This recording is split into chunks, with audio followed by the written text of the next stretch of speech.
Assalamu alaikum dear scholars, welcome to this course of consumer behavior. I'm your instructor Farhan Sarwar and today we will cover the chapter number 1, an introduction to consumer behavior. This course is about people like you and me. It concerns the products and services we buy, how we use them, the ways these products and services fits in our life, what are the motivations, what are the perceptions, what are the social cultural factors that influence the way people behave while making consumption decisions and how people make those decisions. So this is all about the consumers, how they behave and what are the reasons that make them behave in the way they do. Most of the content will be covered from Consumer Behavior Buying, Having and Being 14th edition.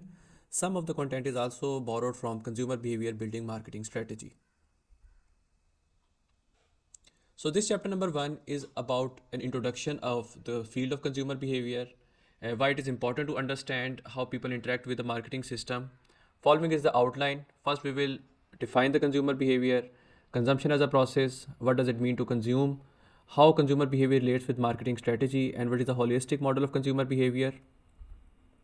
Then we will discuss some technological and socio-cultural trends like social media, artificial intelligence, metaverse, globalization and cultural practices, followed by the problems that relates to the consumption, the solutions of overconsumption, what do you mean by responsible consumption and how we can address these consumption challenges, and finally how multiple disciplines contribute to consumer behavior. Since consumer behavior is about people, it covers a lot of topic. We can define it as the study of the processes involved when individuals or groups select, purchase, use, or dispose of products, services, or experiences to satisfy their needs and desires. So consumers can take up many forms. Even a 10-year-old child convincing their parent to buy a specific smartphone is a consumer.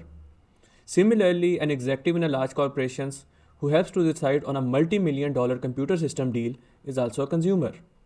There are plenty of items we consume, ranging from canned peas to maybe some kind of course, a democracy system, some kind of candy, a virtual reality experiences, a concert, anything that we consume, the experience that we have, which is because of our needs and desires. So to satisfy our needs and desire, whatever we consume is a product. Similarly, we should know that consumer behavior is a dynamic process.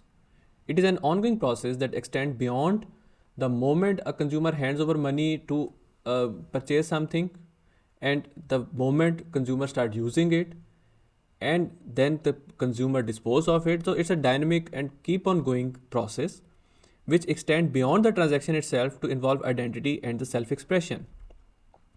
And if we talk about consumption, it refers to all facets of consumer behavior process, which includes how we observe and make sense of the world around us, how we choose a particular thing, how we communicate our identity to ourselves in the society, how we project ourselves in the society. So understanding consumer behavior means we are going for a good business, we are going for a profitable business.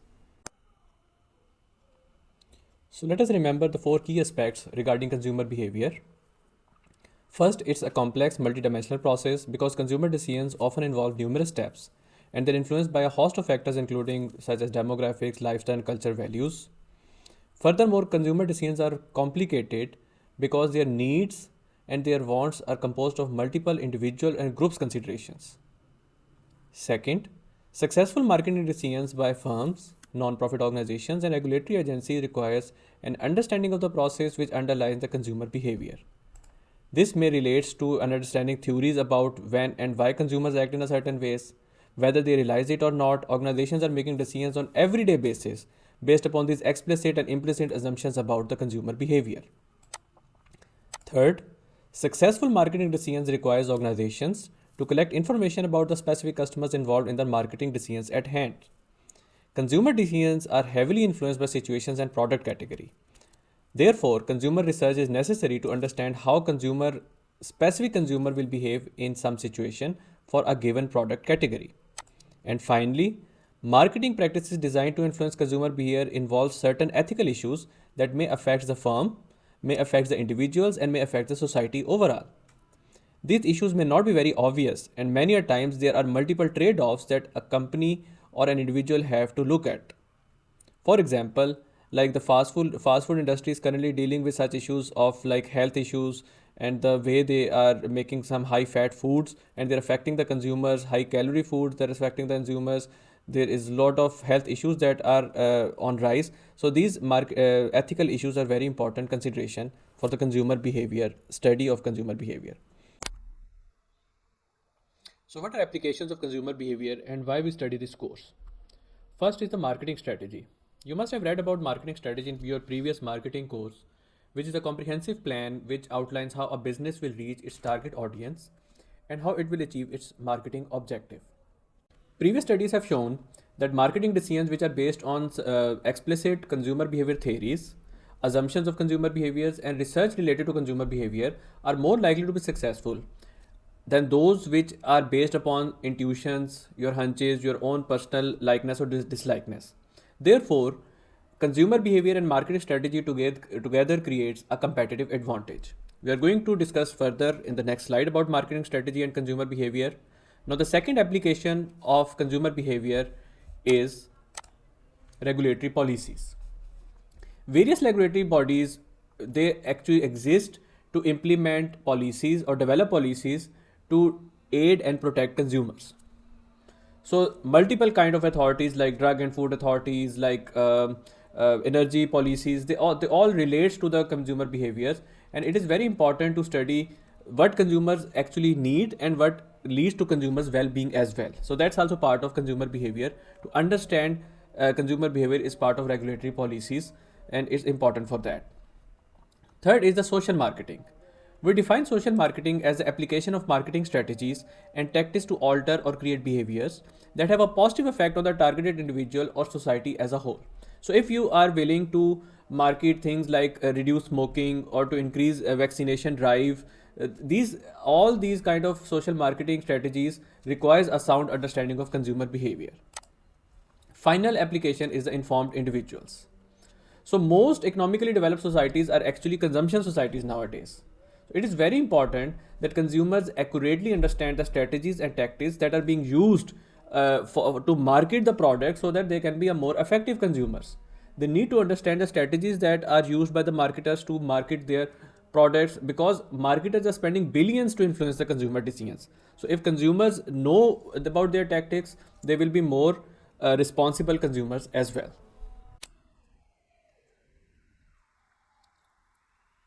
So as we have shown that marketing strategy and consumer behaviors go hand to hand. The application of consumer behavior involves the development, regulation, and effects of marketing strategy. The flowchart in front of you basically simplifies all this process because it begins with the analysis of the market the organization is considering. That analysis is based upon the company analysis, the analysis of the competitors, the conditions in which the company is operating, and the understanding of consumer, which is obviously the part of the consumer behavior, the core consumer behavior, followed by the market segmentation. Now, the marketing strategy is formulated to give customers the value. So, that value is the difference between the benefits that are derived from a total product and the cost of acquiring those benefits.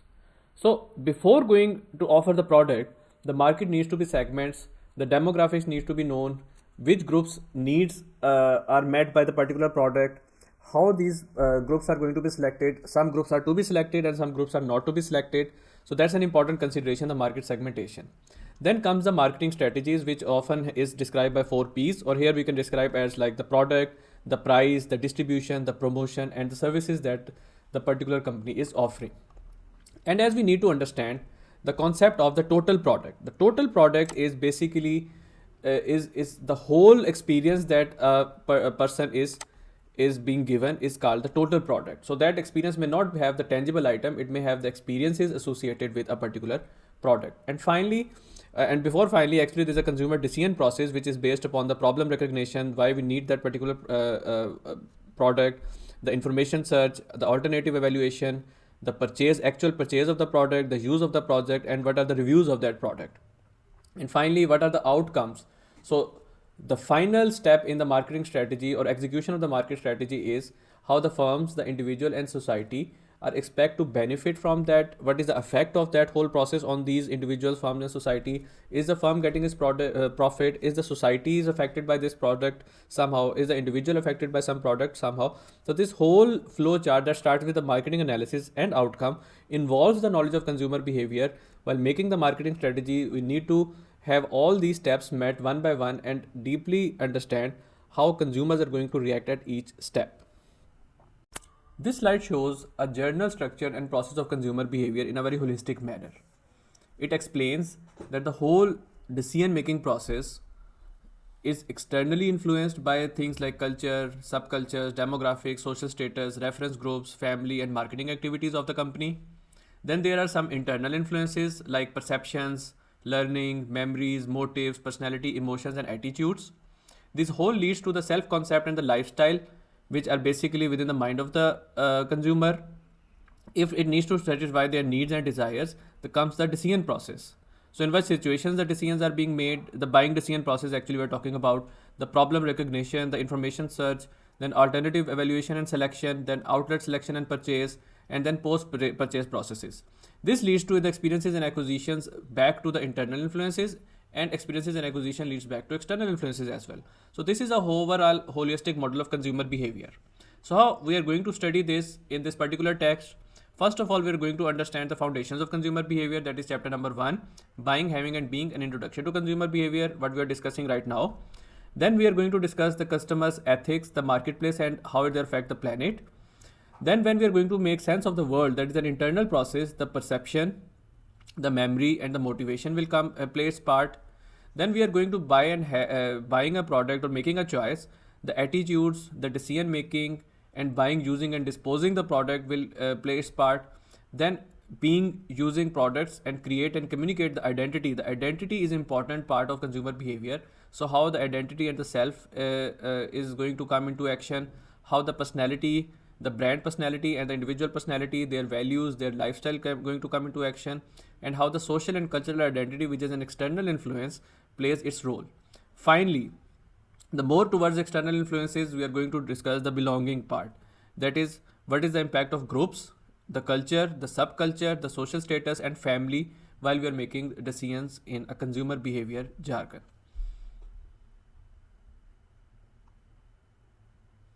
As we discussed previously, consumption refers to all the aspects of the consumer behavior process, which include how we observe and make sense of the world around us, how we choose and purchase certain things, and how we communicate our identity and sense of self in the society. So the key premise is that people just don't buy products for what the product do, but for what these products mean.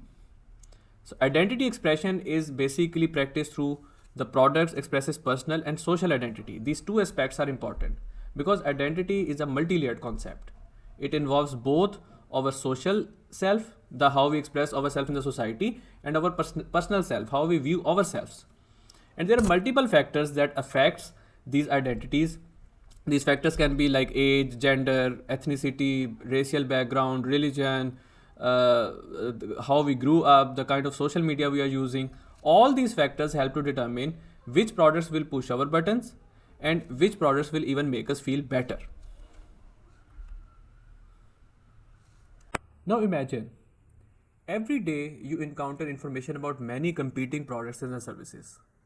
Now some of these capture your attention, whereas others are just a turn off for you because they don't relate to those looks, those people, those ideas with which you identify. For instance, iPhone. It is very important to many people because of the it helps them to identify what you want to be or what you are. People do not buy a product because they like its image or they like its functionality. They often purchase a product because they like its image, because they feel that its personality is somehow correspond to their own personality. So a brand enables a consumer to identify a particular company, a product or individual. And as we have already said, people often purchase a product because they like its image or because they feel its personality somehow correspond to their own personality. Marketers, what they do is they shape these culture preferences in multiple areas like movies, music, fashion, food, physical ideals. And become a brand becomes central to a culture. There are multiple images, there are multiple symbols, there are multiple characteristics, which becomes a spokes characteristic for that particular brand. And what we do is that we identify that brand with those particular characteristics.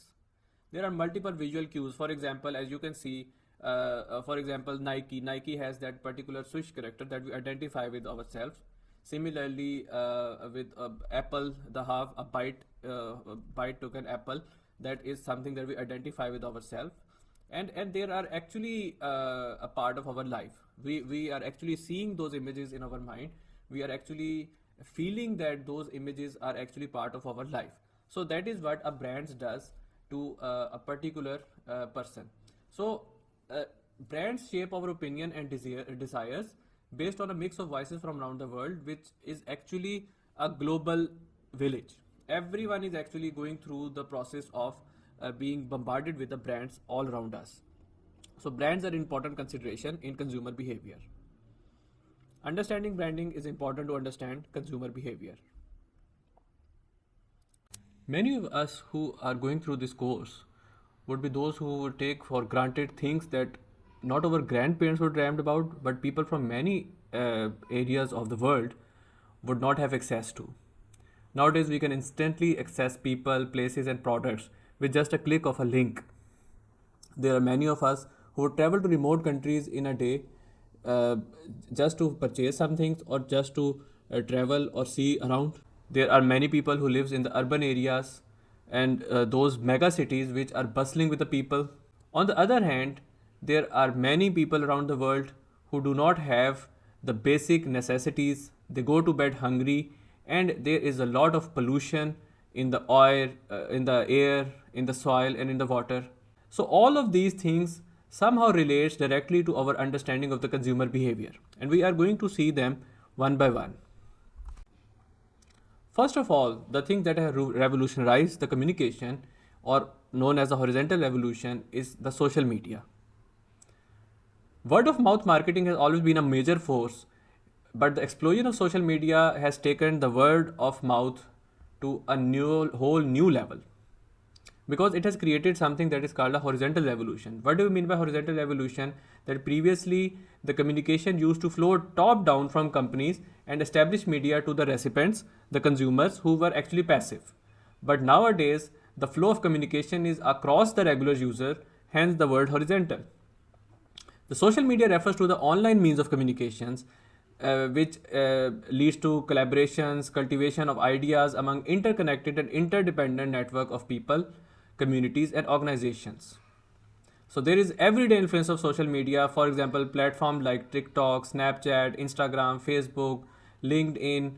Facebook may be called for the older folks, and LinkedIn for the professional networking. All these medias are playing their part because millions of people are on these medias, and it is very fair to say that we have access to smartphones and social media devices 24/7 now. So people are actually not only seeing the or getting exposure of the products, they're actually discussing the products among them. So there is a little doubt now that this digital revolution is one of the most significant influence on the consumer behavior, and as it can be forecasted that this impact of internet will continue to grow and expand as more and more people will join the social media, and more people will actually get influenced by whatever is exposed on the social media. While social media has an impact of our life, there are multiple other things that are about to change even more, and these technological impacts are going to be vastly experienced by the consumers, especially artificial intelligence. Now, integration of AI and virtual environments in consumer experiences on rise. Things like autonomous vehicles and smart homes are just the tip of the iceberg. There are virtual assistants now, websites or now the web applications are using these virtual assistants to provide services, to provide assistance to their consumers. Use of machine learning to predict consumer purchase patterns, or use of big data analytics. Now big data analytics is another area where there is a lot of exposure of data by which companies are using these data to predict the consumers buying patterns, to forecast how things the sales of items will vary with different scenarios. And for those of you who are quite good with quantitative skills, can actually pursue a career in big data and data analytics. So all these are actually going to impact the consumer behavior in coming years, and they are actually started impact now. Things like internet of things, in which all these applications or all the products are connected with each other, and everything is connected to the internet, is the talk of the town nowadays. Metaverse and NFTs is on the rise with all the virtual environment created by Meta, and all everything is going online. And people are actually purchasing things online. They're getting online experiences, and products are being identified. The digital products are being identified as an actual product, and people can own these digital products. And this is especially important for all for those people, especially those young people who belong to the digital native generations. Now this term digital native generation actually originated in 2001, in which all of you belong to that generation, I guess, who are going to through this course, as this they know about the digital things. They're exposed to the digital products, they're exposed to the internet, and they are actually glued to their mobiles about like 7 to 8 hours on average of whole day, and they know what is going to happen in the digital world. So digital native generations should understand that technology is impacting consumer behavior much more than any other aspect or environmental aspect. Apart from technology, another thing that is very important is a globalization and cultural practices that is impacting the consumer behavior. Now, brands are transcending the borders, and they're also considering the cultural differences. More and more people are actually leaving the familiarity of their home culture to go abroad, or they're exposed to those culture which are from the other countries, and they are actually accepting that country. So now there are two countervailing forces which are driving consumer behavior right now. The first is the culture distinctiveness. Now, this culture distinctiveness is the feeling of being different and separated from the surrounding culture environment. People want to be different, they want to experience things that are not of the same culture but from the different culture. And another is the in group bias. There are some people who prefer culturally related brands, and these distinctiveness and in group bias may exist in a single person. So what brands need to do, because they need to sold across many countries and culture, so they benefit from little variation across countries. On one hand, they are making use of economies of scales to make things cheaper and easier to use. On the other hand, they're integrating the cultural distinctive things into their brands, like their commercials, like their products taste. Maybe sometimes like Coke is doing, there is a bit of taste difference across the different countries. So they are integrating both diverse distinctiveness and in-group bias within their products. So that is one thing that consumer behavior experts needs to understand. Now, with globalization, social media, and horizontal communication has given rise to the consumers who are more proactive, and there's plenty of user-generated content on the internet. Now, with Web 2.0, the web is more interactive. There's a transition from one-way transmission, which was previously in the form of advertisements in magazines, TV, or elsewhere. Users can produce their own social interactive medium to comment upon the products or the experiences of a product. UGC, or user generated content, the all the content that users use to voice their opinion about products, about brands, about companies on maybe blogs, maybe social networking websites, maybe podcasts. Since today we have the tools to easily create videos, photos, and sound clips that look something like professionals, consumers are actually directors, writers, and actors of the content, of the marketing content for a particular product. A recent survey found that almost all marketers, while they believe that the content they create resonates with the customer, half of the consumers believe that most companies do not create content that resonates with them. And while marketers believe that their content is about twice as authentic as UGC, consumers believe the opposite. So that's why consumer has more impact on other consumers as compared to the marketers. Another important development in the consumer ecosystem is the shift from traditional media to the more integrated system, which is called transmedia. Transmedia refers to the web of media, from traditional media platforms like magazines, televisions, to the more novel and emergent ones like digital media, video games, and metaverse. Matrix was the first movie, or the first platform, transmedia brand actually, which has a simultaneous release of a film, a game, and a website. So, marketed messages that are communicated synchronously across multiple media or transmedia in the form of transmedia storytelling, which means you are telling a story about a product about across multiple platforms and format.